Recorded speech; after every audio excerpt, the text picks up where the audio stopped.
The Stationery Shop, 20-minute script. Dorothy Martinez had been selling pencils, notebooks, and dreams to school children for 15 years. Every morning, kids would press their noses against the window of Sunshine Stationery, counting their allowance money for new crayons or that special eraser shaped like a dinosaur. What they didn't know was that the gentle hands giving them candy with their purchase had once tracked the deadliest gun smugglers across 3 states. Welcome to Whispers of Lives. Before we begin this incredible story of a beloved stationery shop owner whose gentle hands once brought down the most dangerous arms dealers in America, tell me in the comments where you're watching from today. And if you believe that some people use their second chances to protect the innocence they once helped preserve, hit that subscribe button and share this story to help us honor those who choose love over violence. The morning sun cast golden rectangles across the polished floors of Sunshine Stationery, illuminating rows of perfectly organized school supplies. Dorothy Martinez adjusted her reading glasses and surveyed her domain with the same systematic precision she'd once used to analyze crime scenes. Every pencil stood at attention, every notebook stacked aligned with military precision, every crayon box positioned for maximum visual appeal and easy inventory tracking. At 62, Dorothy had the kind of face that inspired immediate trust: warm brown eyes behind wire-rimmed glasses, silver hair pulled back in a neat bun, and a smile that had comforted thousands of children over the years. She wore her signature lavender cardigan and pearl earrings, looking every inch the grandmother figure that the children of Millfield believed her to be. But beneath that gentle exterior lay skills that would have impressed her former colleagues at the Bureau of Alcohol, Tobacco, Firearms, and Explosives. Dorothy could assess a person's threat level in seconds, identify concealed weapons from body language alone, and had once tracked a firearms trafficking ring across 3 states using nothing but credit card receipts and a photographic memory for license plates. The door chime played its cheerful melody, and Dorothy's first customer of the day arrived right on schedule. 8-year-old Emma Patterson pressed her face against the glass display case, her breath fogging the surface as she gazed longingly at the array of gel pens inside. "Good morning, Emma," Dorothy said with genuine warmth. "How's that science project coming along?" Emma looked up with wide eyes. "I need colored pencils for my volcano diagram, Miss Dorothy, but I only have $3. Dorothy pretended to consider this seriously, though she'd already made her decision. She selected a set of 12 colored pencils, retail value $8, and placed them on the counter. "Well, these pencils have been waiting for someone who's working on something as important as a volcano. I think $3 sounds exactly right." Emma's face lit up with pure joy. "Really? Thank you, Miss Dorothy." As Dorothy bagged the pencils and added a small pack of stickers, her trademark bonus for every child's purchase, she noticed details that most adults would miss. Emma's backpack had a loose strap that needed repair.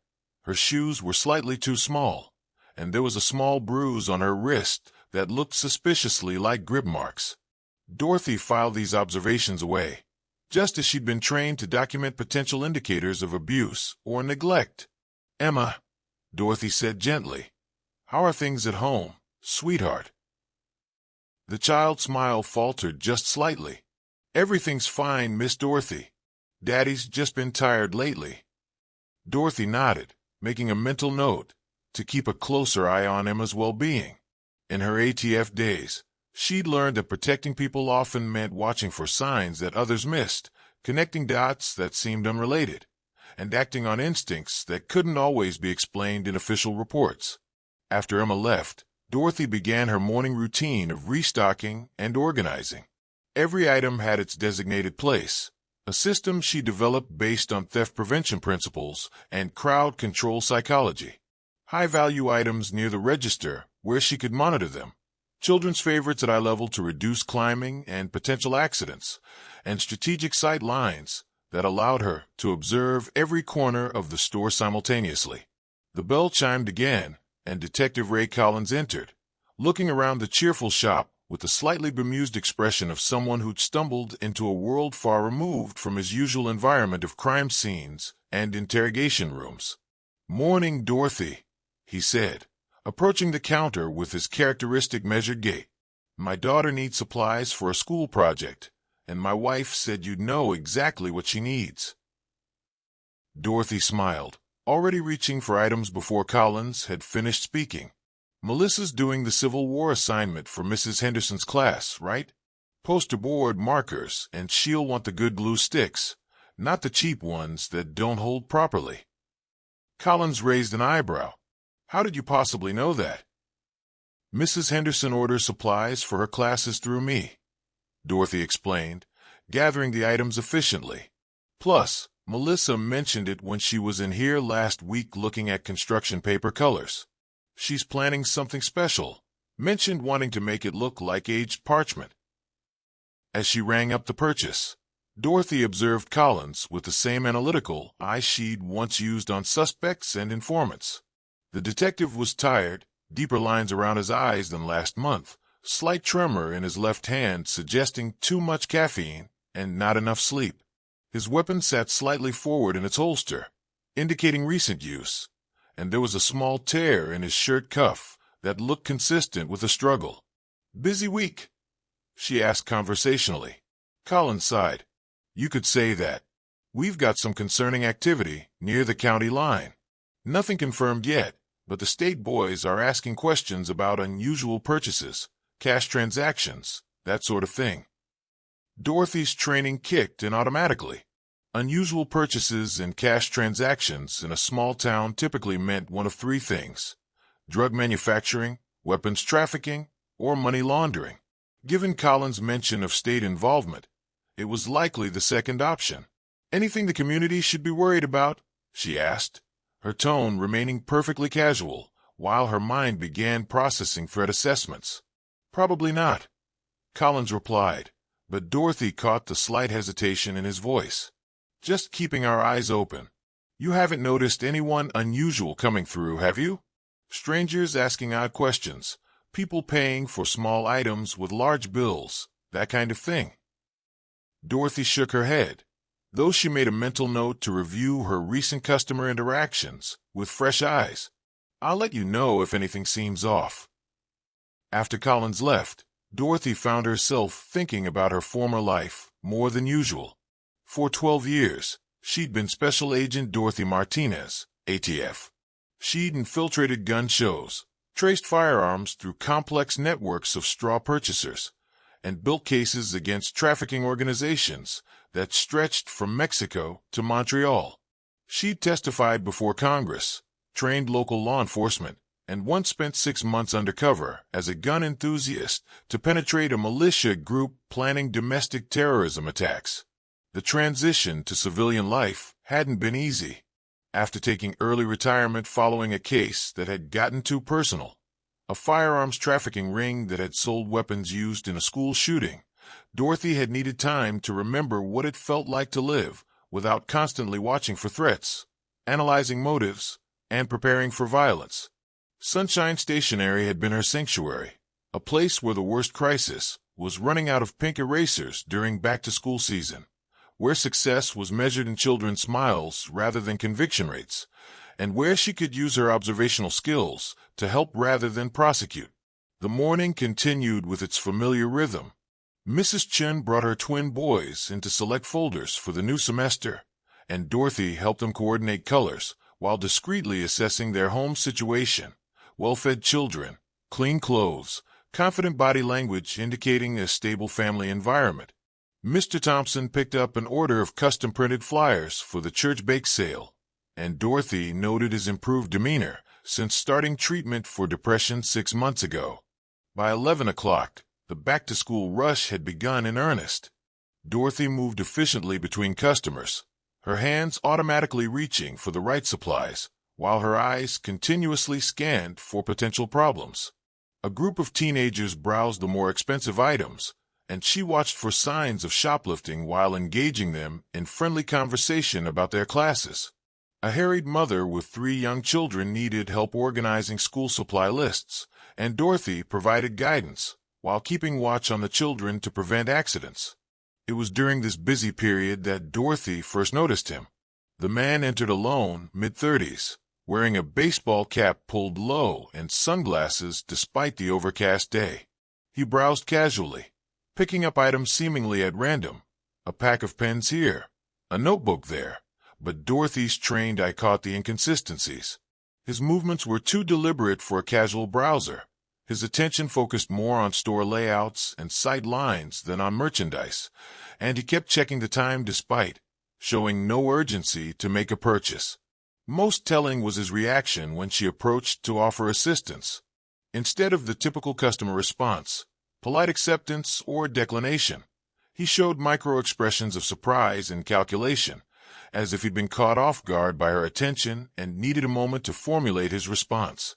"Just looking," he said with a smile that didn't reach his eyes.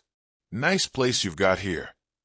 "Thank you," Dorothy replied warmly, though every instinct she developed over 12 years of federal law enforcement was now alert. "Let me know if you need help finding anything specific." She watched him from her peripheral vision as she helped other customers. He made one small purchase, a single pen, and paid with a $20 bill for a 99-cent item, declining the change with a casual wave that struck Dorothy as performed rather than genuine. After he left, Dorothy casually stepped outside to observe his departure.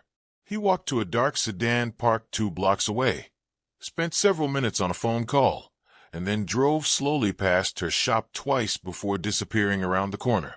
Dorothy returned to her store with a growing sense of unease. In her ATF days, she'd learned to trust her instincts, and those instincts were now telling her that the pleasant routine of her retirement might be about to change. The afternoon brought a steady stream of families preparing for the new school year, and Dorothy threw herself into helping them with extra enthusiasm, as if the normalcy of worried parents and excited children could push away the shadow of concern that had settled over her mood. She was closing out the register at 6 o'clock when Detective Collins returned, this time with his partner, Detective Lisa Hayes. Both officers looked more serious than they had that morning. "Dorothy," Collins said, "we need to ask you a few more questions about unusual customers or activities. We've had some developments today." Dorothy invited them to sit at the small table she kept in the back corner of the shop for customers who needed to organize large orders or review school supply lists. She poured coffee from the pot she always kept brewing and settled across from them with the patience of someone accustomed to interviews. "What kind of developments?" she asked. Hayes opened a small notebook. "We've had reports of suspicious vehicles in the area, people asking questions about local businesses, cash purchases that don't fit normal patterns. The state police think someone might be using our area for illegal activities, possibly firearms trafficking." Dorothy felt a familiar tightness in her chest. "What makes them think it's firearms?" "Intel from an ongoing investigation," Collins explained. "They can't share details, but they're looking for anyone who might be scouting locations for storage, transport, or sales. Small towns like ours are often used as waypoints because we have less law enforcement presence and people don't ask as many questions." Dorothy thought about her morning visitor and made a decision. "I had someone in here today who didn't feel right. Mid-30s, baseball cap, sunglasses indoors. He browsed for a while but seemed more interested in the layout than the merchandise. Paid cash for a small item with a large bill." Hayes looked up from her notebook. "Can you describe him in more detail?" Dorothy provided a complete description: height, weight, clothing, mannerisms, the make and model of his vehicle, and even a partial license plate number she'd memorized out of habit. Both detectives looked impressed by the level of detail. "You're very observant," Hayes commented. "You learn to notice things when you spend all day watching children." Dorothy replied with a modest smile, not mentioning that her observational skills had been honed in federal law enforcement training facilities. After the detectives left, Dorothy closed her shop and walked home to her small apartment above the bakery next door. But instead of settling in for her usual quiet evening of reading and television, she found herself accessing skills she hadn't used in 15 years. She opened her laptop and began what she'd once called preliminary investigation research. Using public records databases and social media searches, she began looking for patterns that might explain the increasing law enforcement activity in her peaceful town. What she found made her blood run cold. Over the past 6 months, there had been a series of firearms thefts from gun shops within a 100-mile radius of Millfield. The thefts were sophisticated, inside jobs involving employees with clean records who suddenly had access to off-the-books weapons. The stolen firearms had characteristics that suggested they were destined for street sales in major cities, where strict gun laws created black market demand. More troubling was a pattern Dorothy recognized from her ATF days. The thefts were happening in a geographic sequence that suggested a well-organized operation moving systematically through the region, hitting shops in small towns where investigations would be slower and less coordinated than in major metropolitan areas. If her analysis was correct, Millfield was directly in the path of this operation, and given the town's limited law enforcement resources, it would be an ideal location for a storage and distribution hub. Dorothy closed her laptop and sat in the darkness of her apartment, looking down at Main Street where Sunshine Stationery sat like a cheerful beacon of innocence in a world that might be more dangerous than anyone in town realized. She'd left federal law enforcement to escape this kind of situation, to build a life based on helping children learn and grow rather than tracking criminals through webs of violence and deception. But now those two worlds were colliding, and Dorothy faced a choice that would define not just her future, but potentially the safety of everyone in the community she'd come to love. The next morning brought an unseasonably cool day for late August, with gray clouds that matched Dorothy's mood as she opened Sunshine Stationery for what she sensed might be one of the last normal days her quiet retirement would offer. She'd barely finished her opening routine when the door chime announced her first visitor. Dorothy looked up from arranging a display of back-to-school notebooks to see two men enter together. Both were dressed casually: jeans, t-shirts, baseball caps, but they moved with the coordinated awareness of people accustomed to working as a team in potentially dangerous situations. Dorothy's training kicked in immediately. She noted their positioning, one near the door, one approaching the counter, both maintaining sight lines to exits and potential cover. Their clothing was too new, their behavior too casual, and they showed none of the browsing patterns of legitimate customers. "Good morning," Dorothy said with her usual warm smile, though her mind was already calculating distances and assessing options. "How can I help you today?" The man at the counter smiled back, but Dorothy caught the quick glance he exchanged with his partner. "We're looking for some office supplies. Nothing fancy, just basic stuff." "Of course," Dorothy replied, maintaining her friendly demeanor. "What specifically did you need?" As the man began listing items, pens, paper, folders, Dorothy noticed that his partner was systematically examining the store layout, paying particular attention to the storage room door, the cash register area, and the window that faced the alley behind the building. These weren't customers. They were conducting surveillance. Dorothy gathered the requested supplies with professional efficiency, all the while analyzing the situation. The men were armed. She could see the subtle outline of concealed weapons and the way they carried themselves with the balanced stance of people prepared for quick movement. They were also nervous, despite their attempts to appear casual. Most importantly, they were amateurs at this kind of reconnaissance. Real professionals would have sent one person, not two. They would have blended in better, asked more natural questions, and avoided the obvious territorial behavior they were displaying. As Dorothy rang up their purchase, the second man approached the counter. "Nice place you've got here," he said, echoing the words of yesterday's visitor. "Been here long?" 15 years, Dorothy replied truthfully. "It's a wonderful community." "I bet it is," the first man said, paying with exact change from a roll of bills that looked suspiciously like the kind of cash that came from illegal activities. "Very quiet, I imagine. Not much law enforcement presence." Dorothy's internal alarm bells were now ringing at full volume. "Oh, we have excellent police protection," she said cheerfully. "Detective Collins stops by almost daily, and we have regular patrols. Everyone looks out for everyone else. That's how small towns work." She saw the quick look that passed between the men and knew she delivered the message she intended. This isn't an easy target. After they left, Dorothy immediately called Detective Collins. "Ray, I need to see you right away." Privately.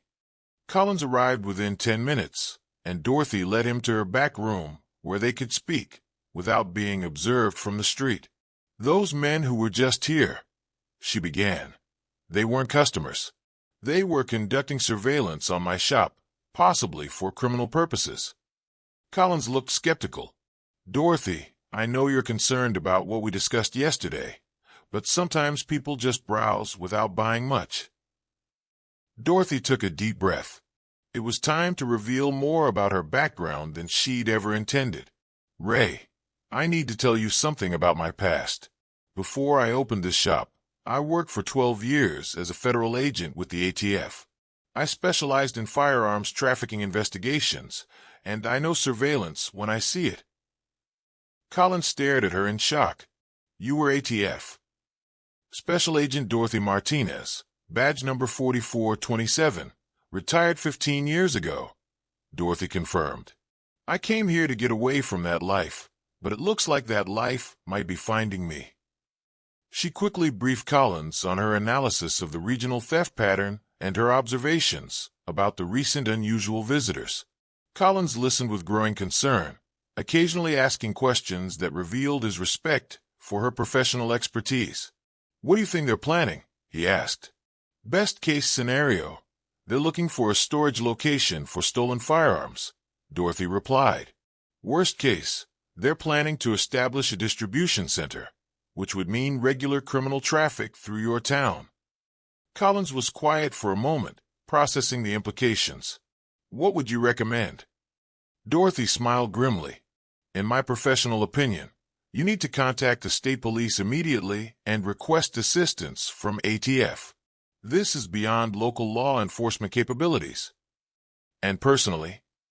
Dorothy looked around her cheerful shop, at the drawings children had given her taped to the wall, at the reading corner where she held story time every Saturday morning, at the life she'd built far from the violence and complexity of her former career. "Personally," she said, "I think Dorothy Martinez might need to come out of retirement." That evening, Dorothy's apartment looked more like a command center than a retiree's peaceful retreat. Her dining table was covered with maps, printouts from law enforcement databases, and notebooks filled with the kind of detailed analysis she hadn't done since leaving federal service. Collins had taken her advice and contacted both state police and the ATF field office in the state capital. Within hours, Dorothy found herself briefing agents she'd once worked with, sharing intelligence that painted a picture of a sophisticated operation targeting their quiet community. Agent Sarah Kim, Dorothy's former partner, who now supervised the regional firearms trafficking task force, called personally to discuss the situation. "Dorothy, it's good to hear your voice," Kim said, "though I wish it were under better circumstances. Based on what you've observed in our ongoing investigation, we think you're right about the threat level. What's the current status of the broader investigation?" Dorothy asked, falling back into the professional shorthand she'd once used daily. "We've identified at least 12 gun shops hit in the past 8 months, with approximately 400 weapons stolen. The operation is sophisticated. They're using legitimate buyers with clean backgrounds to make straw purchases, then stealing the weapons back from the shops to eliminate paper trails." Dorothy felt a chill. That's a significant arsenal. Any intelligence on intended use? "Mix of purposes," Kim replied. "Some weapons are being sold on the street in Chicago and Detroit. Others appear to be stockpiled. We're concerned about potential domestic terrorism applications." "And you think Millfield is next?" "All indicators point that way.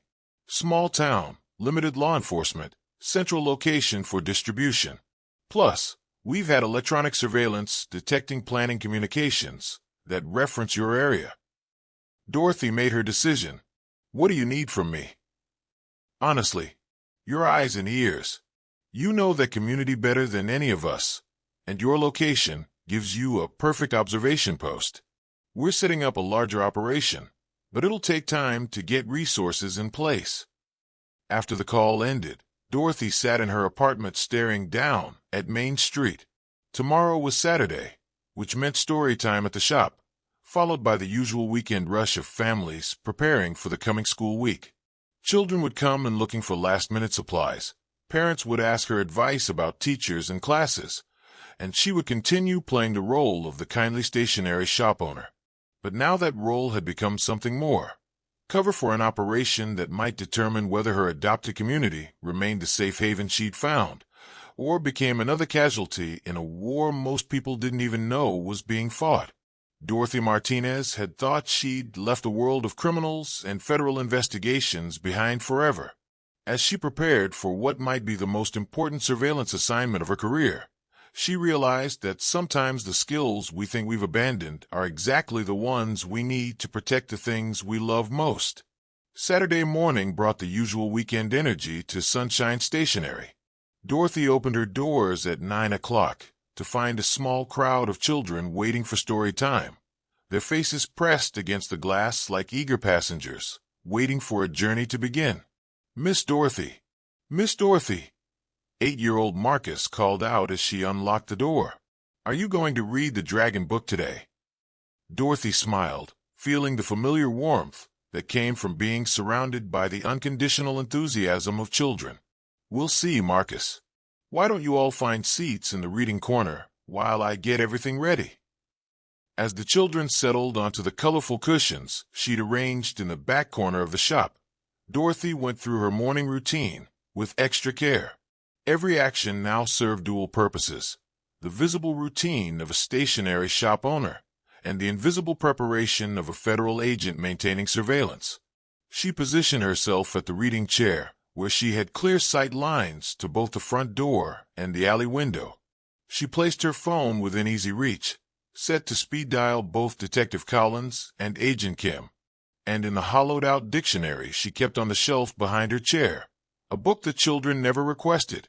She'd placed the Glock 19 she'd maintained in perfect condition throughout her retirement. "Today," Dorothy announced to her audience of 12 children aged 6 to 10, "we're going to read about a princess who learned that sometimes the most important battles are the ones that protect other people." As she began reading, Dorothy found herself thinking about the parallels between fairy tale heroes and the work she'd once done. Both involved recognizing threats that others couldn't see, making sacrifices to protect the innocent, and understanding that sometimes the most effective guardians were the ones no one suspected. Story time ended at 10:30, and the children dispersed with their parents to continue weekend errands. Dorothy was restocking the picture book display when she noticed a familiar dark sedan parked across the street, the same vehicle she'd seen 3 days ago. This time, Dorothy was ready. She moved to her counter and activated the small digital camera she'd positioned among the decorative plants on her windowsill, a device Agent Kim had provided during their coordination call. The camera was virtually invisible, but would record everything happening on the street in front of her shop. At 11:15, the surveillance intensified. The sedan was joined by a white pickup truck that parked in the alley behind her building. Dorothy recognized the behavior pattern immediately. They were establishing overwatch positions for reconnaissance or planning an approach. Dorothy continued serving customers with practiced calm, even as she mentally cataloged license plates, physical descriptions, and behavioral patterns. Mrs. Patterson came in looking for construction paper for a school project. Mr. Chen needed poster board for a presentation. The Robinson twins spent 20 minutes choosing between different colored markers. Each interaction felt precious and normal and threatened all at once. At noon, Dorothy was helping a customer select binders when the door chime announced new arrivals. 3 men entered together, not the same ones from yesterday, but carrying themselves with the same coordinated awareness that marked them as part of the same operation. They browsed separately but efficiently, and Dorothy realized they were mapping her store for tactical purposes. One examined the storage room door, another checked the sight lines from the register to the street, and the third paid particular attention to the reading corner, where children gathered for story time. The message was clear. They knew about her community involvement and were assessing how to use it. Dorothy served them with the same friendly professionalism she showed all customers, but internally she was conducting a threat assessment that would have impressed her former supervisors. 3 armed men, coordinated movement, tactical awareness, and specific interest in her store's vulnerable points. This wasn't reconnaissance anymore. This was preparation for action. After they left, Dorothy closed her shop early and called Agent Kim with a full report. Within an hour, her quiet stationery shop had become the center of a federal investigation that would determine the safety of everyone in Millfield. "Dorothy," Agent Kim said during their briefing, "we're moving up our timeline. Based on your intelligence, we think they're planning something for tonight or tomorrow. We're bringing in a tactical team, but we need you to maintain your cover and provide real-time intelligence." Dorothy looked around her shop, at the children's artwork on the walls, the reading corner where she'd shared countless stories, the carefully organized supplies that represented order and innocence in a world that seemed increasingly chaotic. "Sarah," she said, using her former partner's first name for the first time in 15 years, "these people threaten everything I care about. You don't need to ask twice." That night, Dorothy Martinez, the stationery shop owner, went to bed early, but Special Agent Dorothy Martinez, ATF, spent the night at her window with night vision equipment, monitoring the approaches to her store and coordinating with the federal task force that had turned sleepy Millfield into the center of a major law enforcement operation. The skills she'd thought she'd left behind forever were about to determine whether the community she'd grown to love would remain safe or become another casualty in a war most people didn't even know existed.